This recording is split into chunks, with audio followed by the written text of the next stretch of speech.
Ингушетия всегда славилась достойными сынами и дочерьми. Одним из таких был и Саварбек Плиев, защитник Брестской крепости и участник Курской битвы. К его столетнему юбилею в Музее краеведения проходит выставка, на которой представлены его награды, грамоты, фотографии и вырезки из газет, где написано о его подвигах в годы Великой Отечественной войны. У нас в хранилище музея есть папки на каждого участника Великой Отечественной войны, представлены у нас на стендах или же отсутствующих.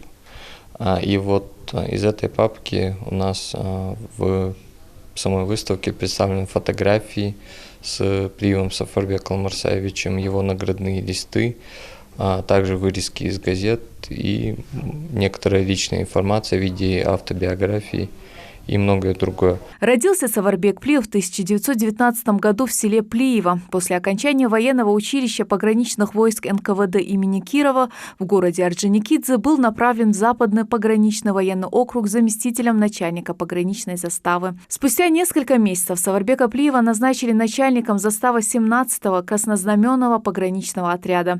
Он встретил войну молодым лейтенантом и принял участие в первых же приграничных сражениях с агрессором, участвовал в обороне Бреста. Он был одним из офицеров, который защищал нашу родину на границе, именно близко к Бресту. Он сам преподавал в Бресте в училище в то же время, был сотрудником крепости, но в то же время он руководил пограничной заставой учебная пограничная застава, где готовили низший уровень офицеров, то есть сержантов, старшин для всей Брестской области.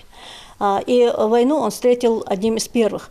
За время войны Плиев был ранен 5 раз, в том числе 1 раз в голову. Победный май 45-го встретил уже командиром батальона. Мужественно комбат стал кавалером 2 орденов Боевого Красного Знамени, 2 орденов Красной Звезды, а также ордена Отечественной войны 1-й степени. Вдова ветерана бережно хранит личные вещи и фотографии, сохранившиеся дома. Особо дорог Лели Плиева его любимый военный китель, увешанный многочисленными наградами. Его она передала в дар Музею краеведения. Когда снайперы сидели, сзади их стреляли, и он через обошел оппозицию, он разбил. Это все разбил он. У него был командир полка, у них был комаринец, и он наградил свою груди снял и красную звезду ему приклеил. А я напишу тебе на твою звезду рапорт, а я свою сниму и твою повешу. Вот так он получил эту звезду.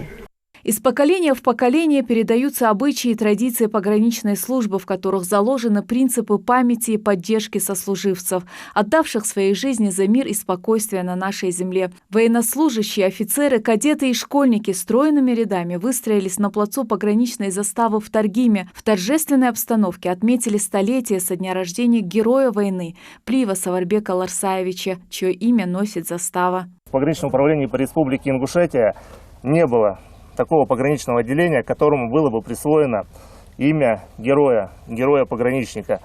Поэтому хотелось бы также отметить и выразить слова благодарности всем, кто инициировал, принимал участие и проводил работу по присвоению имени полковника Плиева нашему отделению.